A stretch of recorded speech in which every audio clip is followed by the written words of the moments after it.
Hi ನಮಸ್ಕಾರ news ಫಸ್ಟ್ಗೆ ಸ್ವಾಗತ. ನಾನು ನವೀನ್ ಕುಮಾರ್ BN.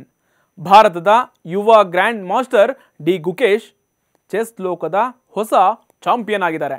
ಸಿಂಗಾಪುರದಲ್ಲಿ ನಡೆದಂತಹ ವಿಶ್ವ ಚಾಂಪಿಯನ್ಶಿಪ್ನಲ್ಲಿ ಚೀನಾ ದೇಶದ ಡಿಂಗ್ ಲೆರಿನ್ ಅವರನ್ನು ಸೋಲಿಸುವಂತಹ ಮೂಲಕ ಗುಕೇಶ್ ವರ್ಲ್ಡ್ ಚಾಂಪಿಯನ್ ಆಗಿ ಗೆದ್ದಿದ್ದಾರೆ. ಈ ವಿನ್ನಿಂಗ್ ಮೂಲಕ ಗುಕೇಶ್ ಚೆಸ್ ಇತಿಹಾಸದಲ್ಲೇ ಅತ್ಯಂತ ಕಿರಿಯ ವಿಶ್ವ ಚಾಂಪಿಯನ್ ಅಂತ ಅನಿಸ್ಕೊಂಡಿದ್ದಾರೆ. ಗುರುವಾರ ಅಂದರೆ ಡಿಸೆಂಬರ್ 12ನೇ ತಾರೀಕು ಚಾಂಪಿಯನ್ಶಿಪ್ನ 14ನೇ ಮತ್ತು ಕೊನೆಯ ಸುತ್ತಿನಲ್ಲಿ ಇಬ್ಬರ ನಡುವೆ ಬಿಗ್ ಫೈಟ್ ಎದುರಾಗಿತ್ತು. ಆದರೆ 18 ವರ್ಷದ ಯಂಗ್ ಬಾಯ್ ಗುಕೇಶ್ ವಿಶ್ವ ಚಾಂಪಿಯನ್ ಆಗುವಂಥ ಮೂಲಕ ದಾಖಲೆ ಬರೆದಿದ್ದು, ಅದರಲ್ಲೂ ವಿಶೇಷ ಅಂತಂದರೆ 18ನೇ ವಿಶ್ವ ಚಾಂಪಿಯನ್ಶಿಪ್ನಲ್ಲಿ ಗೆದ್ದಿದ್ದಾರೆ ಅಂತಕ್ಕಂಥದ್ದು ಇಲ್ಲಿ ಗೊತ್ತಾಗಿದೆ. ಚೀನಾದ ಡಿಂಗ್ ಲೆರಿನ್ ಕಳೆದ ವರ್ಷ ಈ ಚೆಸ್ ಚಾಂಪಿಯನ್ಶಿಪ್ ಗೆದ್ದಿದ್ರು. ಅವರು ಹಾಲಿ ಚಾಂಪಿಯನ್ ಆಗಿ ಈ ಚಾಂಪಿಯನ್ಶಿಪ್ಗೆ ಎಂಟ್ರಿ ಕೊಟ್ಟಿದ್ರು.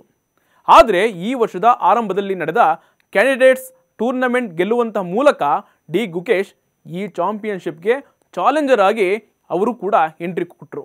ಚೆಸ್ ಮಾಸ್ಟರ್ ಮೈಂಡ್ ಆಗಿರುವಂತಹ ವಿಶ್ವನಾಥನ್ ಆನಂದ್ ಆದಮೇಲೆ ವಿಶ್ವ ಚಾಂಪಿಯನ್ಶಿಪ್ಗೆ ತಲುಪಿದಂತಹ ಎರಡನೇ ಭಾರತೀಯ ಹಾಗೂ ವಿಶ್ವದ ಅತ್ಯಂತ ಕಿರಿಯ ಚೆಸ್ ಆಟಗಾರ ಅನ್ನುವಂತಹ ಹೆಗ್ಗಳಿಕೆಗೆ ಗುಕೇಶ್ ಪಾತ್ರರಾಗಿದ್ದಾರೆ. ಡಿಸೆಂಬರ್ 12ನೇ ತಾರೀಕು ಚಾಂಪಿಯನ್ಶಿಪ್ನ 14ನೇ ಮತ್ತು ಕೊನೆಯ ಸುತ್ತು ಗುಕೇಶ್ ಮತ್ತು ಡಿಂಗ್ ಲೆರಿನ್ ನಡುವೆ ಸಿಕ್ಕಾಪಟ್ಟೆ ಫೈಟ್ ನಡೆದಿತ್ತು. ಈ ಹಿಂದೆ ಆಡಿದಂತಹ 13 ಸುತ್ತುಗಳಲ್ಲಿ ಇಬ್ಬರು ತಲಾ 2 ಪಂದ್ಯ ಗೆದ್ದಿದ್ರೆ ಉಳಿದಂತಹ 9 ಪಂದ್ಯಗಳು ಡ್ರಾ ಆಗಿದ್ವು.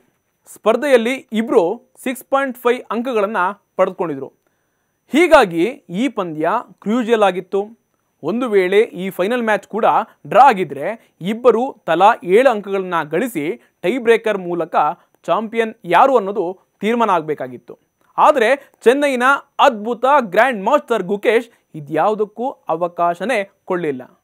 ಭಾರತೀಯ ಸೆನ್ಸೇಷನಲ್ ಗುಕೇಶ್ ಚೀನಾದ ಗ್ರ್ಯಾಂಡ್ ಮಾಸ್ಟರ್ ವಿರುದ್ಧ 6.5ಕ್ಕೆ 7.5 ಅಂತರದಿಂದ ಗೆದ್ದು ಚಾಂಪಿಯನ್ ಆಗಿ ಕೀರ್ತಿ ಪತಾಕೆಯನ್ನು ಹಾರಿಸಿದ್ದಾರೆ. ಡಿ ಗುಕೇಶ್ ಇವರ ಪೂರ್ತಿ ಹೆಸರು ಗುಕೇಶ್ ದೊಮ್ಮರಾಜು. ತಮಿಳುನಾಡಿನ ರಾಜಧಾನಿ ಚೆನ್ನೈನಲ್ಲಿ ವಾಸ ಮಾಡ್ತಾ ಇದ್ದಾರೆ. 2006ರ ಮೇ 29ನೇ ತಾರೀಕು ಚೆನ್ನೈನಲ್ಲಿ ಜನಿಸಿದಂತಹ ಗುಕೇಶ್ ಮೂಲತಃ ತೆಲುಗು ಕುಟುಂಬದವರು. ಆದರೆ ಗುಕೇಶ್ ಹುಟ್ಟಿ ಬೆಳೆದಿದ್ದು ಮಾತ್ರ ಚೆನ್ನೈನ ಸಿಟಿಯಲ್ಲಿ. ಗುಕೇಶ್ ಅವರ ತಂದೆ ತಾಯಿ ವೈದ್ಯರಾಗಿದ್ದು, ತಂದೆ ರಜನಿಕಾಂತ್ ಕಿವಿ, ಮೂಗು ಮತ್ತು ಗಂಟಲು ಸಜ್ಜನಾಗಿದ್ದರೆ ತಾಯಿ ಪದ್ಮಾ ಅವರು ಸೂಕ್ಷ್ಮ ಜೀವಶಾಸ್ತ್ರಜ್ಞ ಅಂದರೆ ಮೈಕ್ರೋಬಯೋಲಜಿಸ್ಟ್ ಆಗಿದ್ದಾರೆ. ಹೇಳಿ ಕೇಳಿ ವಿಶ್ವನಾಥನ್ ಆನಂದ್ ಅವರಂತಹ ವಿಶ್ವಕಂಡ ಶ್ರೇಷ್ಠ ಚೆಸ್ ಎಕ್ಸ್ಪರ್ಟ್ ಹುಟ್ಟಿದಂತಹ ಊರಿನಲ್ಲೇ ಹುಟ್ಟಿದ್ದೇ ಗುಕೇಶ್ ರಕ್ತದಲ್ಲಿ ಚದುರಂಗದ ಆಟದ ಸವಿಜೇನು ಬೆಳೆಯುವುದಕ್ಕೆ ಕಾರಣ ಆಗಿತ್ತು. ಕೇವಲ 7 ವರ್ಷ ಇರುವಾಗಲೇ ಚದುರಂಗದ ಮೇಲೆ ಟಾರ್ಗೆಟ್ ಮಾಡಿದ್ರು.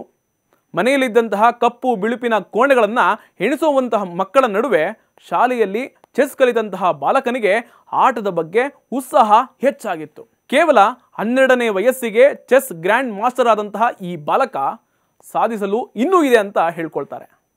ಮೂರ್ತಿ ಚಿಕ್ಕದಾದರೂ ಕೀರ್ತಿ ದೊಡ್ಡದು ಅನ್ನೋ ಹಾಗೆ ಗುಕೇಶ್ ಚಿಕ್ಕ ವಯಸ್ಸಿನಲ್ಲೇ ಸಾಧನೆಯ ಅರ್ಥವನ್ನು ಮಾಡಿಸಿ ತೋರಿಸಿದ್ದಾರೆ.